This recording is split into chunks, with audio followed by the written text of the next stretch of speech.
I'm Corbett Wall with DV Auction, here with your 3-minute cattle market update for Friday, June the 23rd, and this has been a really rough week for your markets, especially your cash fat cattle market, just dropping like a rock. And now we've got this big holiday coming up here down the road, and the 4th of July is landing on a Tuesday this week, and it's really going to mess up trade. It's going to mess up your packing industry, and your packers need to have a big Saturday. They need to make hay this Saturday. You guys that are putting up hay too, if you need help, especially if you're putting up some small bales, if you want to have any kids helping you, you better get it done this Saturday, because the next 2 Saturdays are pretty much wiped out. And the packers know that. We need to have a big Saturday this week to try to keep things kind of on schedule, but we'll see what happens. Your futures market late in the week here, live cattle futures August contract, Wednesday was down 55, Thursday down $1.07 to end the day on Thursday at 114.27 for August. Your June spot live cattle futures was down 85 on Wednesday, down 87 on Thursday, to end the day on Thursday at 118.62. And as fast as this cash market's dropping, these guys are really liking to have a several dollar basis there. They're having to take it down really fast to stay ahead of the cash market dropping. Feeder cattle futures August contract Wednesday was actually up 72, then Thursday down $1.20. Of course, all your agriculture commodities were down on Thursday, so you would expect your cattle to be down because we're under pressure anyway. But Thursday, your August feeder cattle ended the day at 143.45. Your fat cattle trade has pretty much already taken place. Most of it took place on Wednesday, more than we really thought. When the market's down that hard, it's hard to get anybody to talk about it. So luckily we had mandatory price reporting with USDA Market News, and we're getting all that information, although it's not coming in real timely. But so far through the week, actually through Wednesday, had 65,500 head sale in the 5-area feeding region. 56,200 head of those were on Wednesday. And we just got prices all over the place, but mostly in the low 120s. Your weighted average on live steers is very close to 122 so far. You compare that to the bulk of the trade a week ago, that's mostly $9 lower. Wow. The board can't even fall that fast. But we've got live prices, and not just of trickle here or there, but we've got pins of live prices as low as $1.20, and now we've got guys coming out there for 2, 3, 4 week delivery down at those low rock bottom prices right there. And it just these feedlots just cannot puke these cattle hard enough and fast enough. They're just trying to get rid. It's almost as if they're just going out into the parking lot, the feedlot, dropping their pants and say, how low you want to go, and that's about where we're at on this fat cattle trade. It's just sickening how fast it's dropping. You look at your dress trade, your weighted average on dress steers is less than 195. Okay, you look back at the bulk of the trade a week ago, that's like $17 lower on a dress basis. We've got dress sales as low as 192, and not just 1 or 2 here and there, but pins as low as 192. I mean, we're just throwing them away. But that's just where we're at right now. It is hot.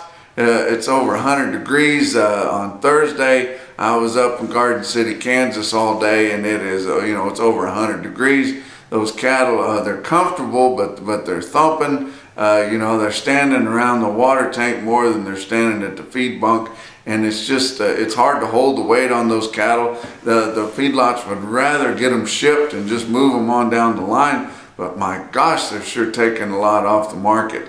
Your actual dress steer weights for the week ending June the 10th are steady compared to the previous report at 847, so that might be the best news we've got to give all day. Box beef cutout values have been sharply lower this week. not cash fat cattle market lower, not 17 bucks lower, but some lower. Last week we were talking with choice cutout values around 250. We're down under 243 now.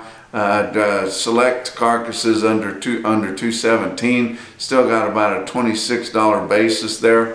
Your slaughter this week has been a little bit disappointing. We need a big week here because we got that holiday week coming up with that dang 4th of July Independence Day landing right in the middle of the week there. But so far through Thursday, 465,000. That's 2,000 less than last week, but 17,000 more than the same week a year ago. Expecting a big Saturday this week because it's going to be hard to get a full staff there the next 2 Saturdays because with the holiday landing like that, kids out of school, people got plans, they want to do things, they want to have a ball tournament or something, and it could be either weekend. It could be the weekend before or the weekend after, but it's just not going to be much trade at all. There'll be no feeder cattle auctions happening at all the week of the 4th. Sometimes we get a few here and there, but it's just basically going to shut everything down.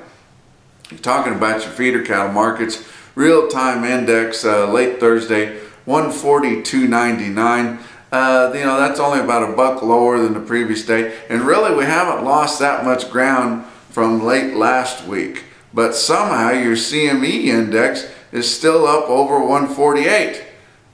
You can't get that for cattle in the mainstream. I'm not sure how it's staying up there. A few of those special sales up in the northern plains, they're pumping a high percentage of those cattle in there, and then the sales in the southern plains are not getting as many in there or something, but it's going to fall hard the next time it comes out here, but still running way above there. We've got August contracts at 143.45, your RTI is sitting right at 143, and CME index way up there over 148. Doesn't make a lot of sense. OKC West on Wednesday, counting Tuesday and Wednesday, they had 7,200 head. Feeder steers were mostly steady there, just kind of trying to see where it's at in comparison with everywhere else. Where true yearlings show up in big bunches, they sell pretty good. Big calves, not so much. But I had a few feeder steers there at El Reno under 800 pounds that were 2 to 4 higher. Actually, the yearlings, the calves were not, but the yearling steers under 8 were 2 to 4 higher. Feeder heifers 1 to 3 lower. The calves on Tuesday were 5 to 10 bucks lower. But I tell you what, that Wednesday trade, that was on Wednesday. That Wednesday fat cattle trade took the air out of our feeder cattle market. You look at Pratt on Thursday there, just short of 2,400 head. Feeder steers there, you're those weighing under 850, $5 to $9 lower. Your big feeding steers weighing over 850. Remember, the guys have been on those pretty good because we had been able to hold that market up pretty good. But when we're losing 10 bucks a week, there's no way they can make those work. Your big heavy feeding yearling steers that weighing over 850, $8 to $14 lower. You look at your market report there on Beef Market Central, and you can see that, it's so much lower, and the guys just can't make those work. But you look at a good sale there on Thursday. Joplin Regional Stockyards had their value added sale. Had a few cattle not show up, but still had 6,300 head. Calves there, of course, they're lower. The market's lower, but they did sell at a $5 to $12 premium to their regular Monday sale. Part of it because they were in bigger bunches, part of it because the bunches were more uniform, part of it because you had some more big volume buyers in there, but mostly because those cattle were long time weaned, had all the shots, and completely straightened up. And in this kind of heat, you gotta have that. But you look at a quote there at noon out of Joplin on Thursday, 51 head of steers weighed 506. Nice calves there, bring $1.80, and that's a pretty good price for that part of the country. And that's 3 minutes, and we'll talk to you next week.